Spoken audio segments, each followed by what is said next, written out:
Alright, what's up everyone? I apologize for the delay in videos. My job had me away for about a month, so I haven't been home and haven't been able to do any work on the engine or the car.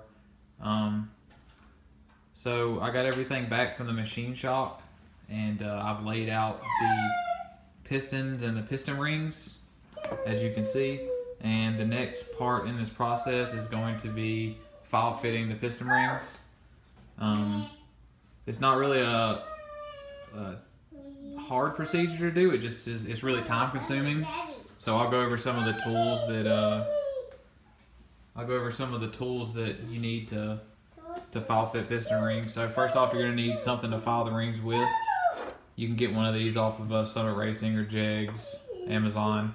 It's basically just a fixture with a abrasive wheel on it and a handle, and it makes filing the rings a lot easier. The next thing you're going to need is a filler gauge set right here. This is for checking the gap on the ring. And then you guys can hear him. That's my son over there. He's out here helping me in the garage today. Anyways, so I have the pistons laid out. I already have my pistons numbered for what bore they're going to go into in order, and then you have to make sure that you keep the piston rings with that piston and bore that they were filed in. So to determine what you're going to file your gap on your piston ring to, these total seal rings that I got come with a chart here that makes it easy. So I look down and my fuel is going to be E85. We're probably going to be medium boost, so we're going to go 15 to 30 pounds of boost, and then for the top ring and the second ring, you would multiply the bore size, which is the size of the cylinder, the bore size right here, which in my case is 3.572. You would multiply that by 0.007, and I've already done the math. Whenever you do that, it comes out to 0.025. So I've already got my filler gauge set up to 0.025, as you can see. And the next thing that I will do is I'll show you guys how to square the piston ring in the bore and check it, but I'm gonna have to put the phone on the tripod, so hang on one second. Okay, so got the phone on the tripod. I'm gonna start on cylinder number 4 in the firing order. So I'm gonna grab this would be my ring. This is actually the second ring. And I'm going to use the piston to square that ring and roughly about 1 inch down into the hole, like so. So you get the ring into the cylinder like that, and then you take your piston and you use it to push the ring down into the cylinder, and you can use the edges of the piston right here to square it up. You say you don't want the ring to be crooked in the cylinder because you're not going to get an accurate measurement on the ring gap. So you want to make sure that you square the ring up in the bore. So what I do is I just push until the edges of this piston here are flat in the cylinder, like so. Pull the piston back out. And then you will take your filler gauge, and I'll tilt the block so you guys can see the gap in the piston ring. Which, right now, there is literally no gap in the piston ring. I'll show you guys.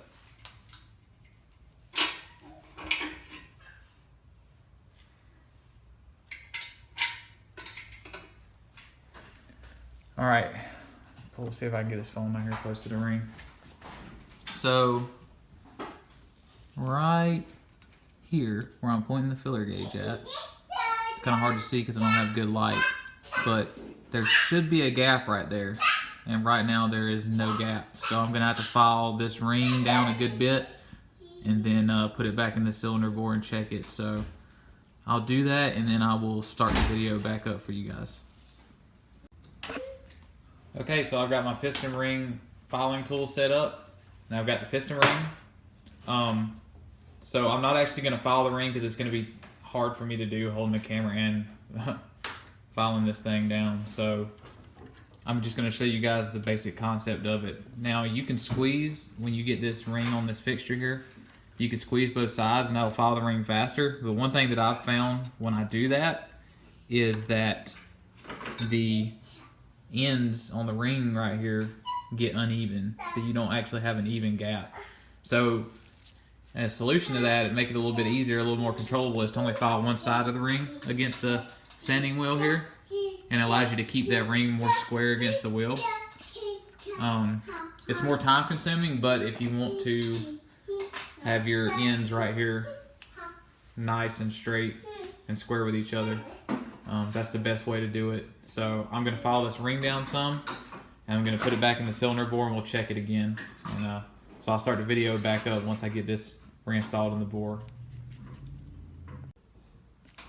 Okay, so I filed the piston ring down some, and I reinstalled it in the bore here, and as you guys can see, you can now see a gap in the ring. So that gap there is what you're measuring, and as we already determined, we wanted our gap to be at 0.025 for this application. So I'm going to take my filler gauge and I'm going to try and see if it will fit in that gap, which right now it will not. It's really close, but it's not quite at the 0.025 that we're looking for. So what I'm going to do is I'll pull that ring back out, I'll file it some more, I'll reinstall it, and I'll check it again. And that's basically the gist of filing the rings. You just do it over and over. You don't want to take too much off of the ring, or else you're going to get a gap that's too big. So it's better to take a little bit off at a time so you get the right gap on the ring. So you do that for your top ring, your second ring, and then you check your oil rings, oil control rings in the cylinder. So I'll do a time lapse of me file fitting the rings, and that'll be it for this section of the rebuild video. Also, I want to say thank you to all the new subscribers that have subscribed to the channel over the last month. I know I've gotten a good bit of subscribers, so I hope you guys are enjoying the content that I'm putting out, and feel free to leave some comments and let me know what you want to see, or if you have any questions, feel free to ask. I'll talk to you guys later.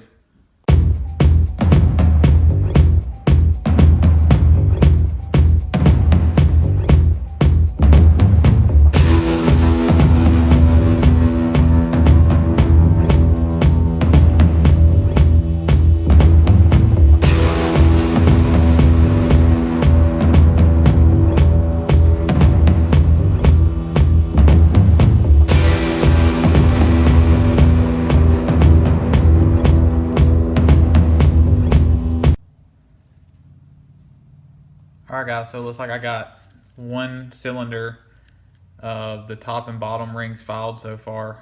One thing that I forgot to mention earlier is it's good to have a piece of sandpaper. So once you get done filing the edge of this ring, you're going to get a little bit of a shoulder that's going to build up on the sides right here from the grinding. So you take your sandpaper and you knock that little shoulder off, smooth the edges of the ring out,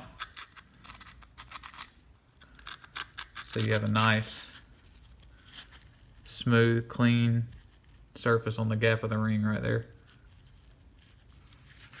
Like I said, it's a very time-consuming process. It probably just took me 10 or 15 minutes to grind the top and bottom ring. The reason why is because these are the stainless steel top rings, and this metal is a lot harder than a normal moly steel ring would be, so it takes a lot longer to file, and you just have to be patient with it. Take your time, don't file too much off, and you'll get it. And that's all I got for this this video portion of the rebuild.